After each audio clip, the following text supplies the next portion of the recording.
In 1988, Tenneco stood as one of America's mightiest corporate empires.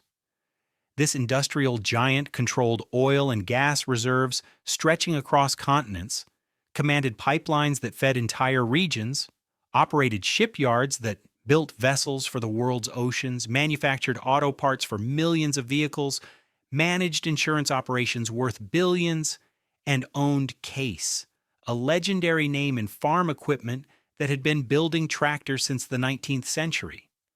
But within just a few years, this colossal corporation would be torn apart, dismembered, and sold off in pieces. The reason? One man's emotional attachment to tractors. This is the story of how personal obsession destroyed a multi-billion-dollar empire, and how the love for a struggling equipment manufacturer led to one of the most devastating corporate collapses in American business history. The roots of Tenneco reach back to the 1930s, when a group of entrepreneurs proposed something audacious. Build a pipeline stretching over 1,600 kilometers to carry natural gas from the gas fields of Texas and Louisiana all the way to the industrial cities of the American Northeast. It was an ambitious vision, but the technology existed, the gas reserves were proven, and the northern markets desperately needed fuel. The project was called Tennessee Gas Pipeline Company. For years, the proposal languished in regulatory limbo. Private investors were hesitant. The capital requirements were enormous, the risks substantial, and the regulatory environment uncertain. The Federal Power Commission, which controlled interstate gas transmission, moved slowly on approvals. The project seemed destined to remain nothing more than blueprints and feasibility studies. Then came World War II, and everything changed. By 1942, the United States was fully mobilized for war production. Factories across the Northeast worked around the clock manufacturing tanks, aircraft, ships, weapons, and ammunition. But these facilities faced a critical problem: fuel shortages. Coal couldn't meet demand, and oil was needed for military operations. Natural gas offered a solution, but the Northeast had no access to the vast reserves of the South. The war effort was being constrained by energy supply. Federal regulators suddenly viewed the Tennessee gas pipeline not as a commercial venture, but as a matter of national security. Bureaucratic obstacles evaporated overnight. The government provided loans, expedited permits, and mobilized resources. Construction crews worked through 1943 and 1944, racing to complete the pipeline before the war ended. Welders, pipe layers, and engineers pushed through swamps, crossed rivers, carved paths through forests, and navigated mountains. The logistics were staggering. Thousands of kilometers of steel pipe had to be manufactured, transported, and installed. Compression stations had to be built to push gas through the system. Rights of way had to be secured from hundreds of landowners. By the way, if you're passionate about these stories of engineering, strength, and industrial heritage, here you'll discover documentaries about legendary tractors, colossal machines, and the equipment that transformed agriculture, mining, and construction. Subscribe, and every week we'll explore together how these machines changed the world and the way we work. After this, we continue. By late 1944, the pipeline was operational.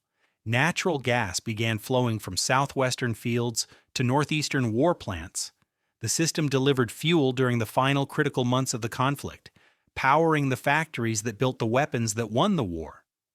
Tennessee Gas had accomplished what seemed impossible just years earlier. But peace brought unexpected consequences. After the war ended, the relationship between Tennessee Gas and federal regulators deteriorated rapidly. The Federal Power Commission, which had facilitated the pipeline's construction, now turned hostile. Investigators descended on the company, scrutinizing every rate, every charge, every contract. Between 1944 and 1947, the commission accused Tennessee Gas of systematically overcharging customers. The evidence was damning. The company had exploited wartime urgency and regulatory laxity to impose inflated rates. Forced to issue rebates and pay substantial fines, Tennessee Gas saw its profits evaporate and its reputation suffer. The situation worsened in 1947. The federal government had built two massive pipelines during the war, the Big Inch and Little Big Inch, which carried petroleum from Texas to the East Coast. With the war over, these pipelines sat unused, mothballed, waiting for a buyer. Tennessee Gas saw an opportunity. These pipelines could be converted to carry natural gas, dramatically expanding the company's transmission capacity and market reach. The firm submitted a bid to purchase the war pipelines, but the Federal Power Commission blocked the deal. Regulatory interference, political maneuvering, and bureaucratic hostility killed the acquisition. Tennessee Gas executives watched helplessly as their expansion plans collapsed. The message was clear. Operating a business subject to federal regulation meant operating at the mercy of regulators who could change their stance on a whim. Management concluded that survival required diversification into unregulated industries. Beginning in the early 1950s, the corporation, which would soon be renamed Tenneco, embarked on an aggressive diversification strategy. The company invested in oil and gas exploration, drilling wells across multiple states. It built refineries to process crude oil into gasoline, diesel, and petrochemicals. It acquired packaging companies that manufactured containers for consumer goods. It purchased shipyards that built tankers, cargo vessels, and military ships. It bought insurance subsidiaries that wrote policies for businesses and individuals. Each acquisition moved Tenneco further from its origins as a regulated pipeline operator and closer to becoming a true conglomerate, a corporation whose tentacles reached into dozens of industries. Then came 1967, and with it, the acquisition that would ultimately doom the entire enterprise. That year, Tenneco purchased Kern County Land Company, a California-based firm with diverse holdings in agriculture, oil, and real estate. Kern County Land brought with it a subsidiary, J.I. Case Company. Case was no ordinary farm equipment manufacturer. Founded in 1842 by Jerome Increase Case, the company had built America's first threshing machine. For over a century, Case had been synonymous with innovation in agricultural machinery.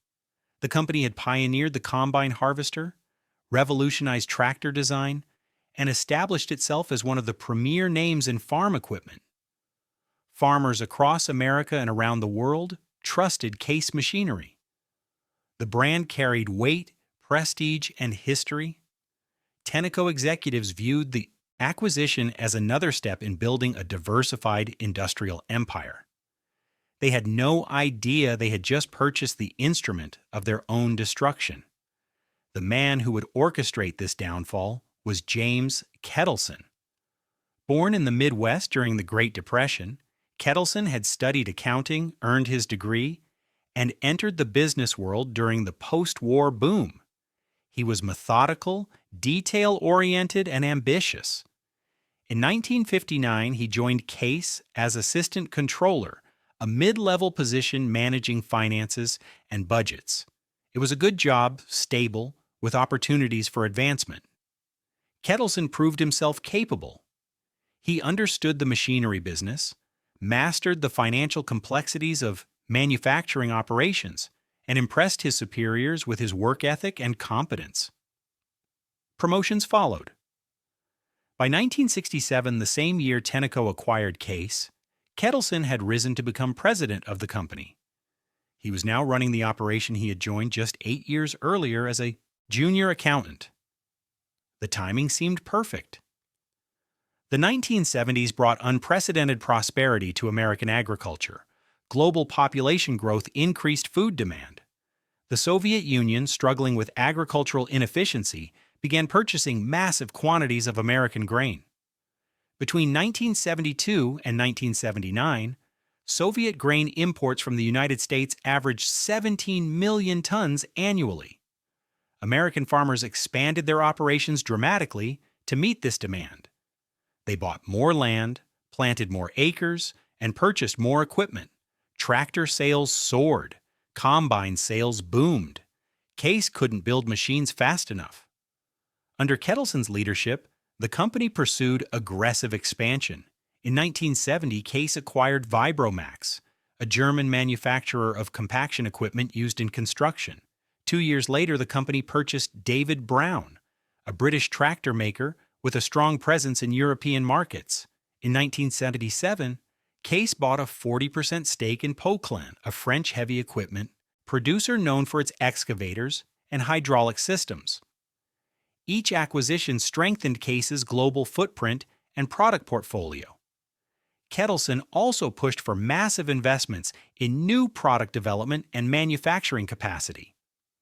Case introduced dozens of new tractor models, each designed for specific applications, specific crops, specific farming operations. The company built new factories in the United States, expanded existing facilities, and modernized production lines to increase output. Everything seemed to be working. Sales climbed year after year. Profits grew steadily. By 1978, when Kettleson was appointed chairman and chief executive officer of Tenneco itself, Case was approaching its peak. That year, the division's sales surpassed $2 billion for the first time in company history. Case contributed roughly 1/5 of Tenneco's total revenue and 10% of its pre-tax income. For Tenneco, Case represented both a success story and a significant portion of corporate earnings. Kettleson's appointment as Tenneco's chief executive was unusual. He was the first leader in the company's history with no background in energy or gas transmission. Every previous chief executive had risen through the pipeline operations, understanding the intricacies of gas transmission, the complexities of federal regulation, and the dynamics of energy markets. Kettleson knew tractors, he knew farm equipment, he knew manufacturing. But he had spent his entire career at Case. His experience was narrow, his expertise specific. Tenneco's board believed his success at Case qualified him to lead the entire conglomerate. They were catastrophically wrong. Because Kettleson didn't just understand tractors, he loved them. And that love would prove fatal. Case's fortunes reversed with stunning speed at the end of the 1970s. In 1979, a severe recession gripped the American economy. Interest rates, which had averaged around 6% in the mid-1970s, exploded to over 15% by 1980 and would eventually peak above 20%. The Federal Reserve, desperate to combat inflation, was choking the economy with monetary tightening. Housing construction collapsed as mortgage rates made homeownership unaffordable. This devastated demand for construction equipment, a major part of Case's business.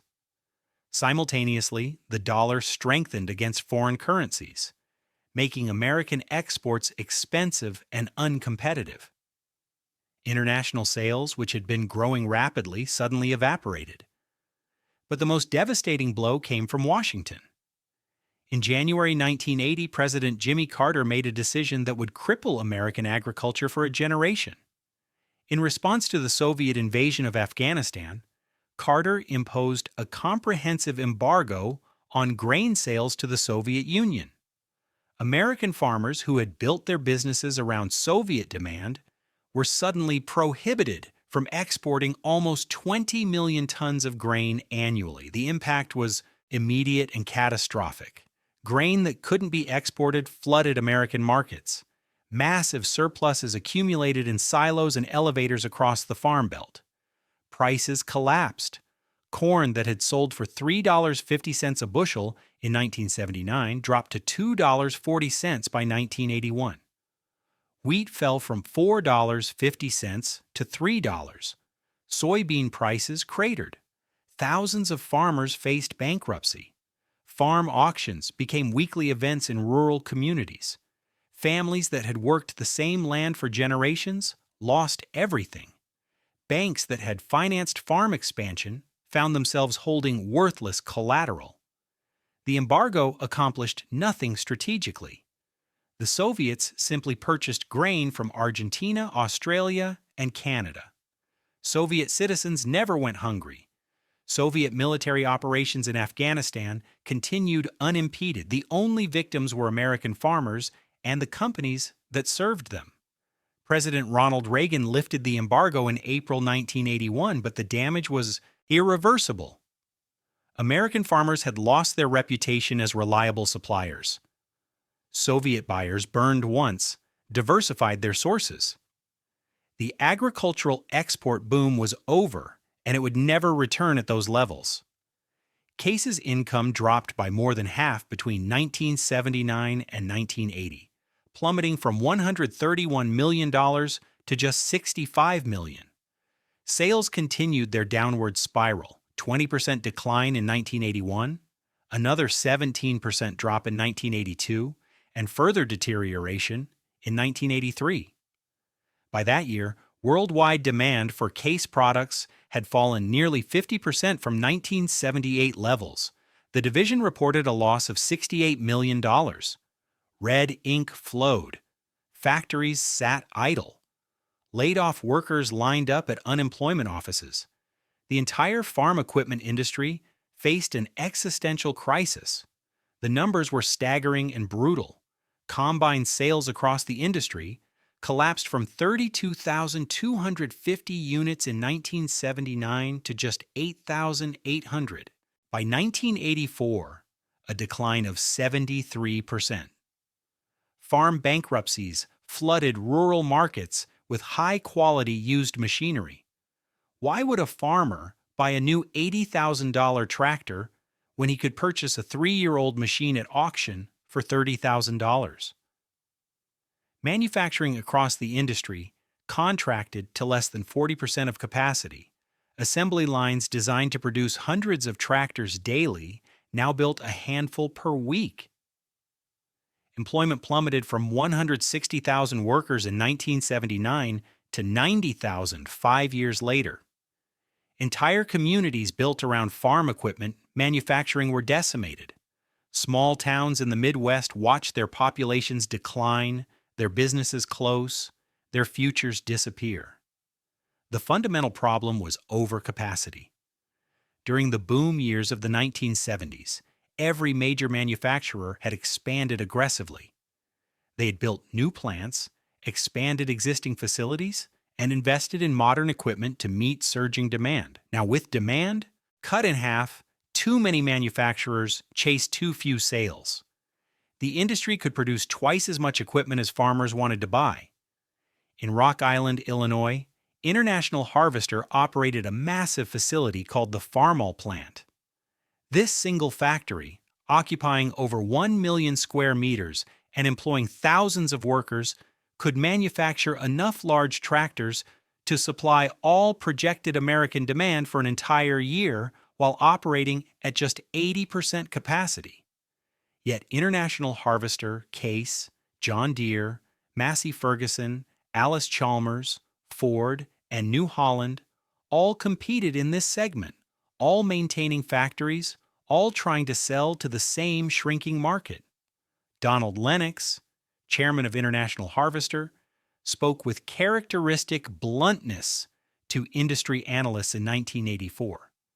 There's going to have to be some marriages, he said, or there's going to have to be some deaths. Everyone understood what he meant. Consolidation was inevitable. Several manufacturers would disappear, either through acquisition or bankruptcy.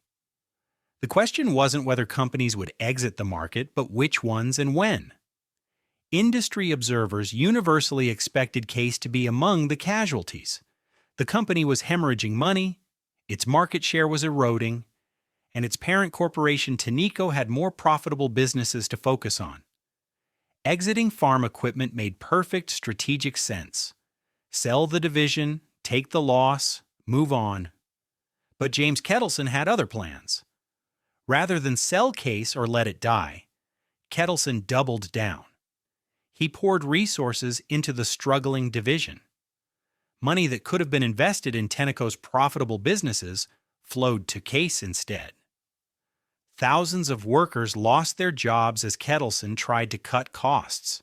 11% of the workforce in 1980, another 18% in 1982.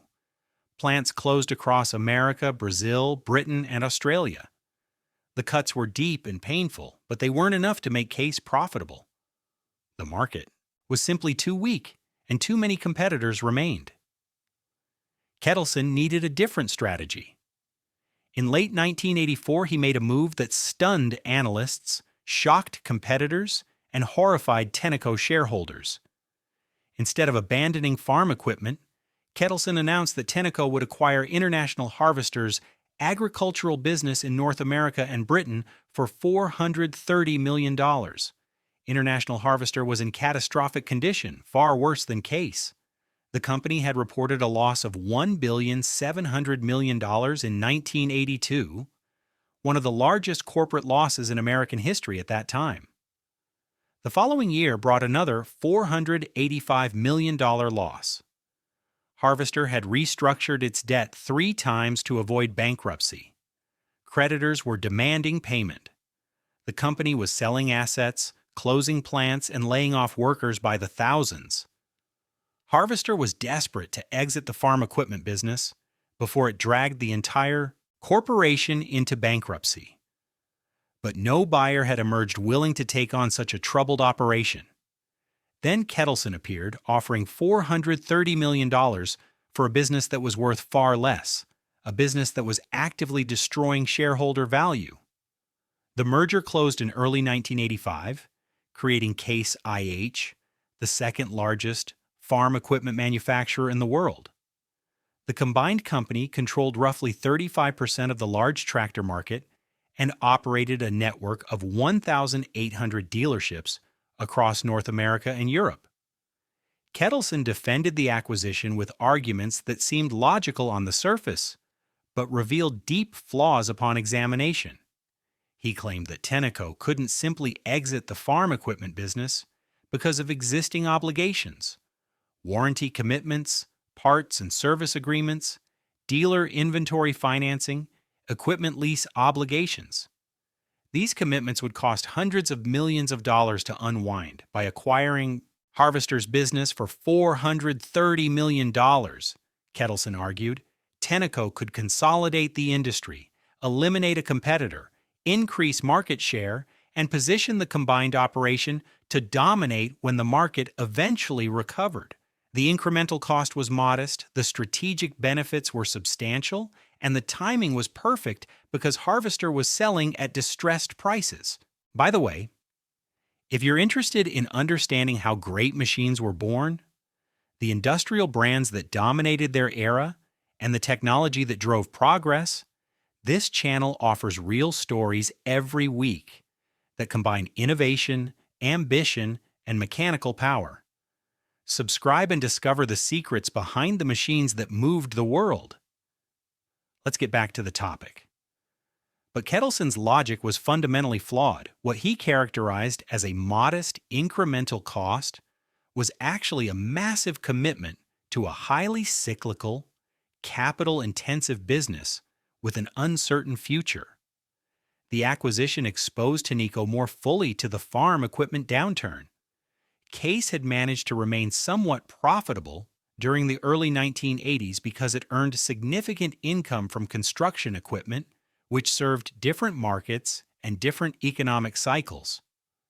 Harvester's business was overwhelmingly concentrated in agricultural machinery. By acquiring Harvester, Kettleson was doubling down on the weakest, most troubled segment of the market.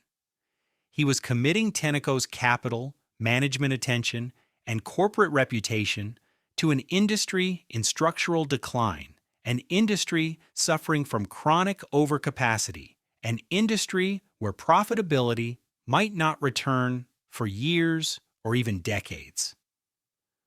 The Case Harvester merger produced immediate and devastating consequences across an already battered industry. Harvester's enormous Farmall plant in Rock Island, which had employed thousands of workers and defined the local economy for generations, closed permanently. 1,600 workers lost their jobs overnight. Another major facility in Memphis shut down, eliminating hundreds more positions. Tenneco canceled dealership agreements with over 500 dealers who carried overlapping Case and Harvester franchises, wiping out thousands of jobs and triggering hundreds of lawsuits from dealers who claimed breach of contract and sought compensation for lost investments. Rural communities watched their Main Street businesses close as the economic foundation crumbled.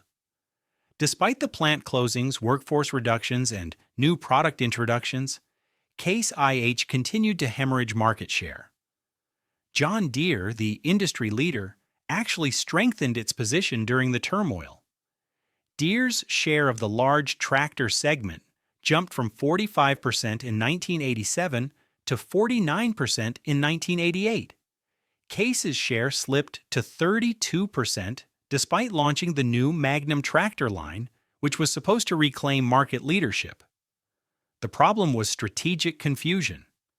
Case tried to clear out inventory of older models by offering heavy discounts, sometimes selling tractors below cost just to move them off dealer lots.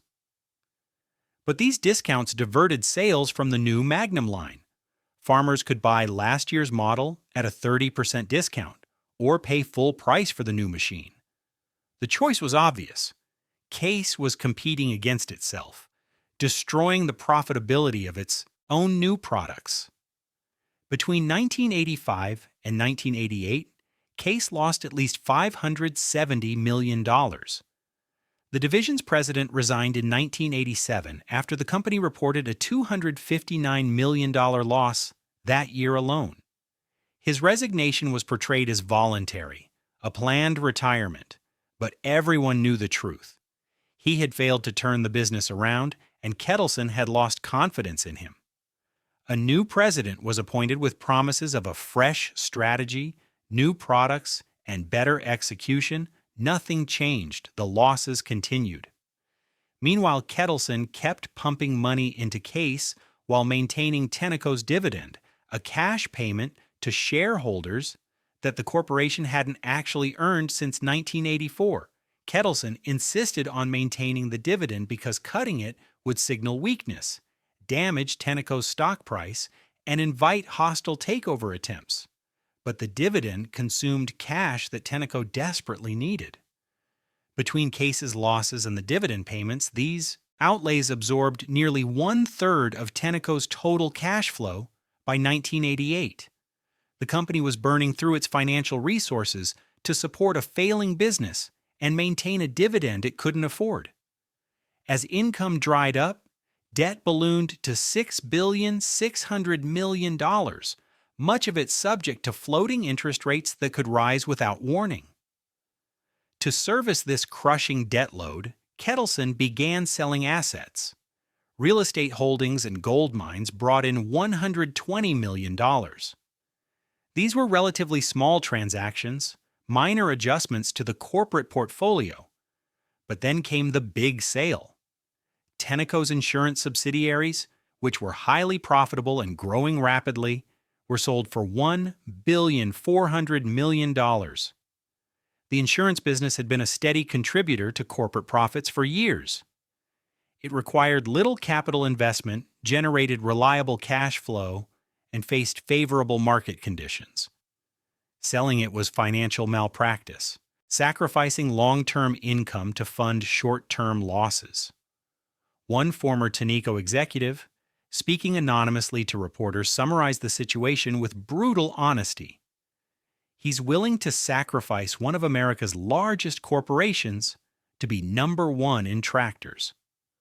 While Case consumed Tenneco's attention, resources, and capital, the core gas transmission business faced its own existential crisis, a crisis that received insufficient management focus because everyone was distracted by tractors. During the natural gas shortages of the 1970s, pipeline operators, including Tenneco, had signed long-term purchase contracts with gas producers. These contracts guaranteed that producers could sell their gas at premium prices, typically well above market rates, locked in for 10, 15, or even 20 years. Many contracts included take-or-pay provisions, legal clauses requiring pipelines to purchase minimum daily volumes of gas, or pay producers for gas not taken. If Tenneco had contracted to purchase 100 million cubic feet per day, but only needed 50 million, the company still had to pay for the entire 100 million. The industry assumed scarcity would continue, that gas would remain expensive and hard to find, that these contracts would prove advantageous.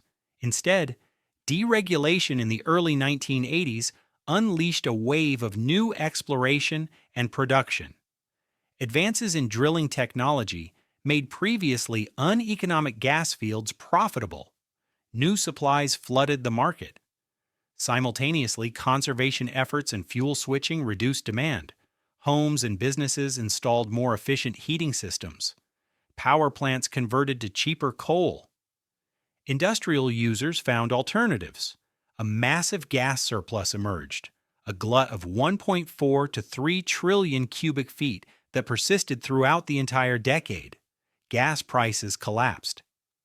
But Tenneco was contractually obligated to keep purchasing gas at 1970s prices now 3 or 4 times higher than market rates. By 1983, the company held an unsellable surplus of 2 billion cubic feet per day, creating potential liabilities exceeding $2 billion by 1985. Facing financial ruin from these contracts, Tenneco management made a desperate and legally questionable decision.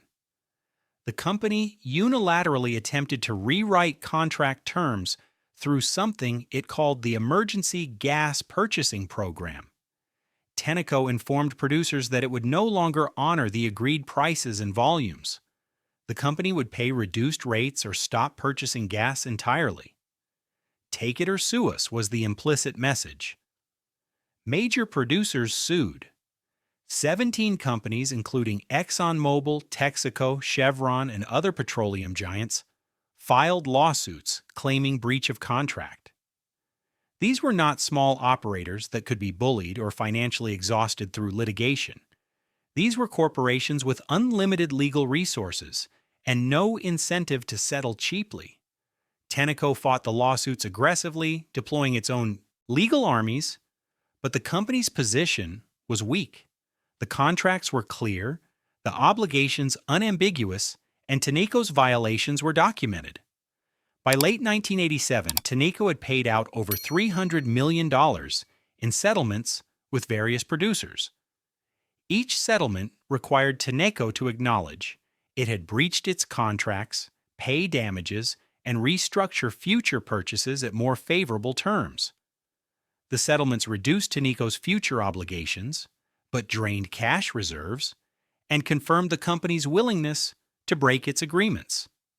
Then came the Red Hill development case, which would prove catastrophic.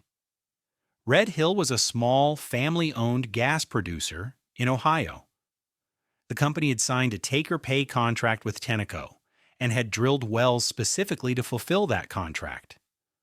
When Tenneco stopped purchasing gas under the Emergency Gas Purchasing Program, Red Hill's entire business model collapsed. Unlike the major producers, Red Hill couldn't diversify or find alternative buyers. The company was ruined. Red Hill refused to settle and took Tenneco to trial in Texas. In December 1988, a Texas jury awarded Red Hill Development $600 million in damages, including $350 million in punitive damages. The punitive damages were particularly damning because they reflected the jury's belief that Tenneco had acted with malicious intent. During the trial, Kettleson himself had testified.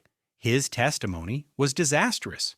He admitted that Tenneco had knowingly breached its contracts. He stated that business thinking, not the law, should guide our decisions. He essentially confessed that Tenneco believed commercial convenience justified ignoring legal obligations. The jury, composed largely of working-class Texans with no sympathy for corporate executives who broke their word, delivered a devastating verdict. Tenneco would appeal, but the company's legal position was hopeless and everyone knew it. Just days before the Red Hill verdict, on May 25, 1988, Tenneco announced a decision that shocked the business world. The company would sell its entire oil and gas business, 400 million barrels of proven oil reserves, nearly 3 trillion cubic feet of natural gas reserves spanning the Gulf of Mexico, the Rocky Mountains, the Mid-Continent region, California, and the North Sea. The sale included a modern Louisiana refinery and a profitable retail marketing operation with gas stations and convenience stores. This was Tenneco's most valuable division, the core business that had defined the company since its founding. Analysts had expected some restructuring, perhaps the sale of marginal assets or non-core properties. But selling the crown jewels, the assets that generated the majority of Tenneco's profits, seemed insane. One analyst told reporters that Kettleson had a screw loose. Kettleson explained the decision in carefully crafted corporate language. Proceeds from the sale would reduce debt, which had become dangerously high. Money would be used to repurchase Tenneco stock, which had been declining as investors lost confidence, to fend off corporate raiders who were circling the wounded company. Remaining funds would be invested in packaging and auto parts, businesses where Tenneco had competitive advantages and growth opportunities. It's reassuring, one analyst noted sarcastically, to hear him say he wasn't going to buy another farm equipment company. The sarcasm reflected the financial community's complete loss of confidence in Kettleson's judgment. 8 winning bidders paid more than $7.3 billion for Tenneco's energy properties, a sum that exceeded even the most optimistic analyst estimates. Chevron took the Gulf of Mexico reserves for $2.6 billion. Amoco, Mesa Petroleum, Arco, Mobil, Conoco, and several smaller companies claimed the rest. The sale was completed rapidly, generating an enormous cash infusion that temporarily stabilized Tenneco's finances. But the transaction left money-losing Case as Tenneco's largest division by revenue. Financial analysts calculated that Tenneco would now be worth approximately $4 billion more if broken up completely than if it remained intact as a functioning corporation. The parts were worth more than the whole. As long as Case continued bleeding red ink, speculation about Tenneco's future would persist. By late 1988, Kettleson finally admitted publicly what everyone already knew. Case could be sold if it failed to turn profitable. But he insisted he needed more time. He claimed the benefits from the International Harvester merger would take 5 years to materialize. Analysts believed his attachment was purely personal, emotional rather than rational. Kettleson had spent his entire career at Case. He had risen from junior accountant to company president. The company defined his professional identity. He couldn't let it go, couldn't admit defeat, couldn't abandon the machinery he loved. "I would like to prove that Case is now a strong player," Kettleson acknowledged in one interview. "There is a hell of a lot of ego wrapped up in that." Then, in 1989, fortune seemingly smiled on James Kettleson.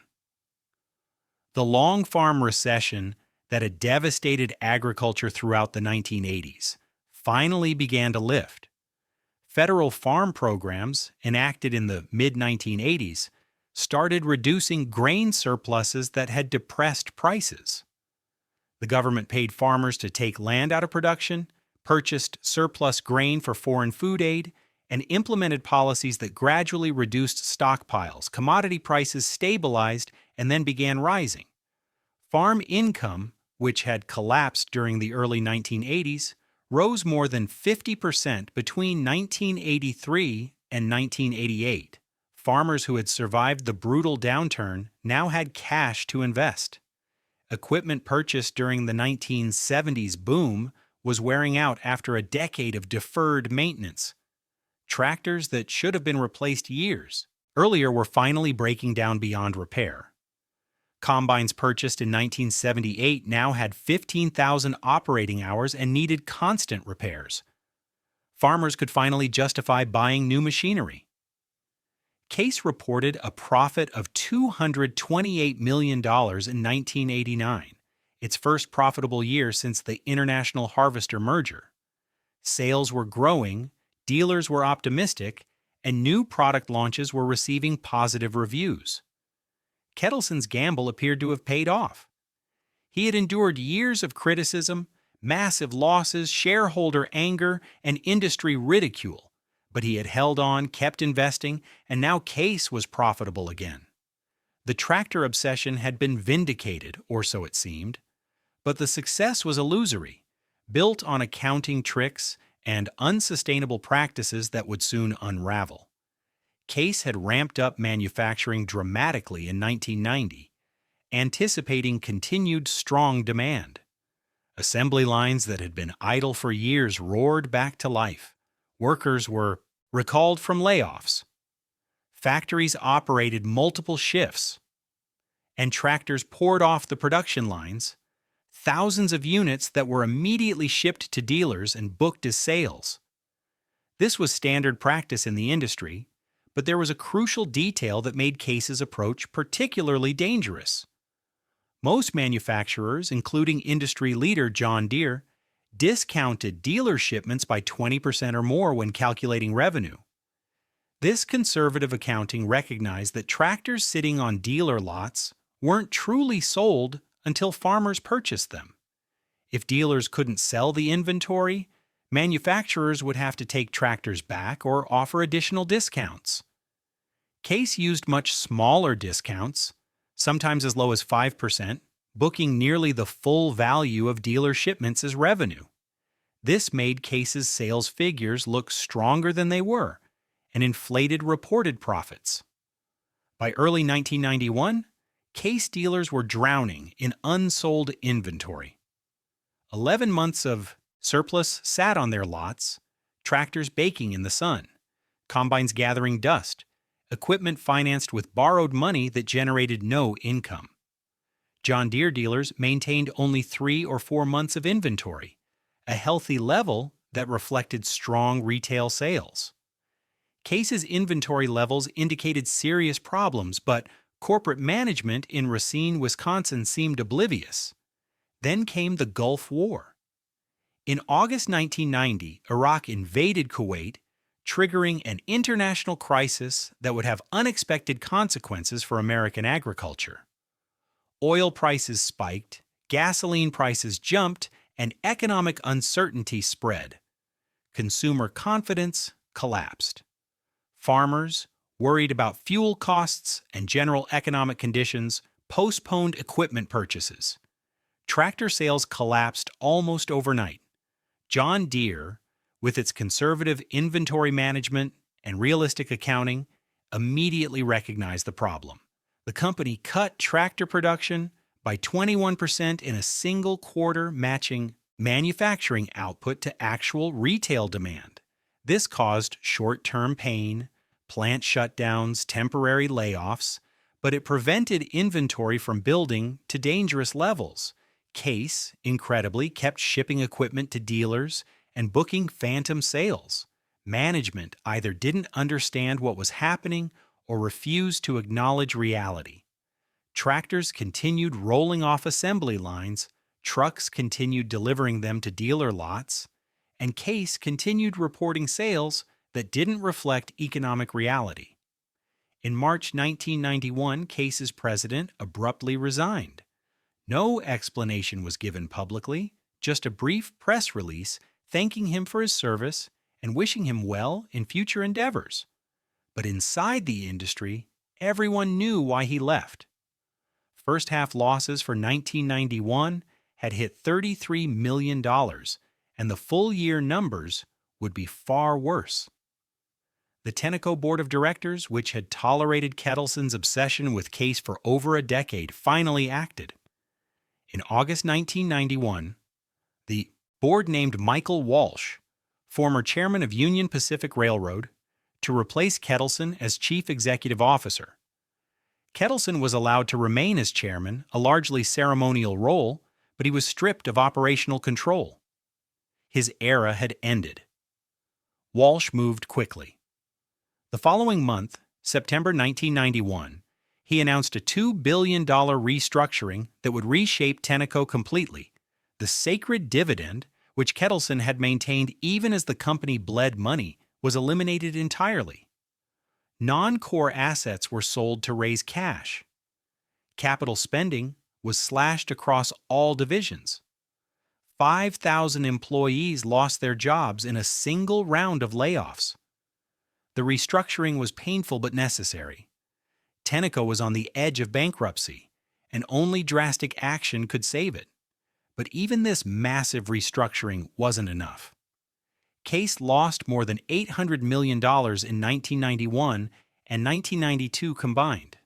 The division was an open wound that wouldn't stop hemorrhaging. A second restructuring in 1993 cost another $920 million through additional plant closures and mass layoffs. Entire communities in the Midwest that had depended on Case for generations watched their economic foundation disappear.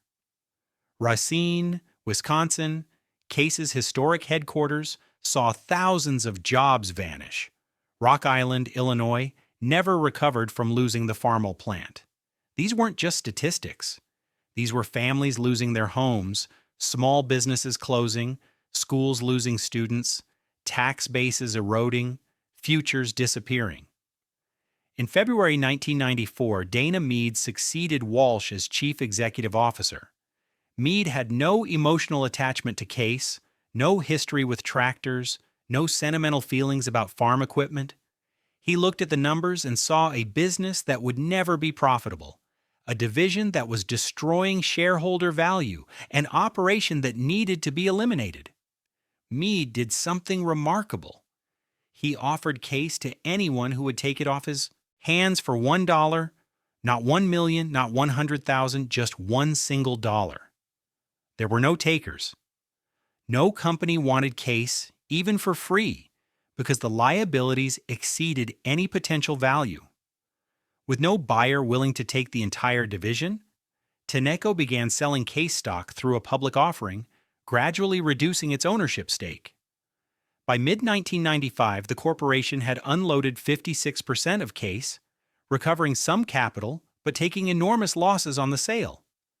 In February 1996, Tenneco quietly divested its remaining shares, completing the exit from the tractor business that should have happened a decade earlier. After years of struggle, billions wasted, countless jobs destroyed, communities devastated, and shareholder value obliterated, Tenneco was finally free of Case. But freedom came too late.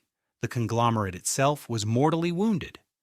Tenneco had sold its most valuable assets to support a failing tractor business. The company's reputation was ruined, its management team was exhausted, its financial resources were depleted, and its strategic options were limited. Over the following years, Tenneco was systematically dismembered. The packaging division was sold to private equity investors. The auto parts business was spun off as a separate company. The remaining assets were liquidated. By the early 2000s, Tenneco existed only as a name in bankruptcy filings and business school case studies. One of America's largest industrial conglomerates had been completely destroyed. Before we finish, remember that we created this channel with one purpose in mind: to rescue the stories of heavy machinery that reveal how engineering, hard work, and industrial vision shaped our modern history. Because understanding these machines means understanding progress, human effort, and their impact on the world. Subscribe and become part of this community that loves to discover the secrets of the industrial past. Let's pick up from here. The destruction of Tenneco resulted from failures at multiple levels. James Kettleson bears primary responsibility. His emotional attachment to Case blinded him to financial reality. His obsession with proving himself in the tractor business led him to make irrational decisions that destroyed shareholder value. His ego prevented him from cutting losses when the situation was salvageable. But Kettleson didn't act alone. Case executives who kept shipping tractors to dealers while inventory mounted shared responsibility. They knew the sales were phantom, that the profits were illusory, that the business model was unsustainable. They said nothing or were ignored. Tenneco's board of directors allowed the situation to persist for more than a decade. They watched billions of dollars disappear into Case. They saw the oil and gas business being neglected while management focused on tractors. They knew Kettleson's judgment was compromised. Yet they did nothing until the damage was irreversible. The saga also demonstrates how subsidiary problems can undermine overall corporate stability.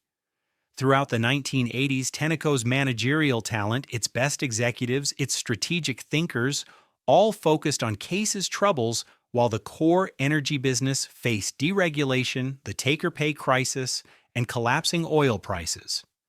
These challenges required expert, focused leadership, the kind of attention that could only come from senior management. But that leadership was distracted, pulled away from critical issues, because everyone was dealing with the ongoing debacle in tractors. The gas transmission business, which could have been navigated through its regulatory challenges with proper attention, instead foundered. The take-or-pay contracts, which could have been renegotiated before they became litigation nightmares, instead exploded into hundreds of millions in settlements. The oil and gas reserves, which should have been optimized and expanded, instead were sold off at distressed prices. In the end, James Kettleson proved willing to sacrifice one of America's largest corporations, a company that employed tens of thousands of people, supported hundreds of communities, and generated billions in economic activity, all to save the firm where he had built his career, all to prove he could win the tractor wars.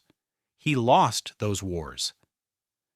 Case eventually survived as an independent company, later merging with New Holland to form CNH Industrial, but only after being ejected from Tenneco. And Tenneco paid the ultimate price: complete corporate death, total destruction, absolute obliteration.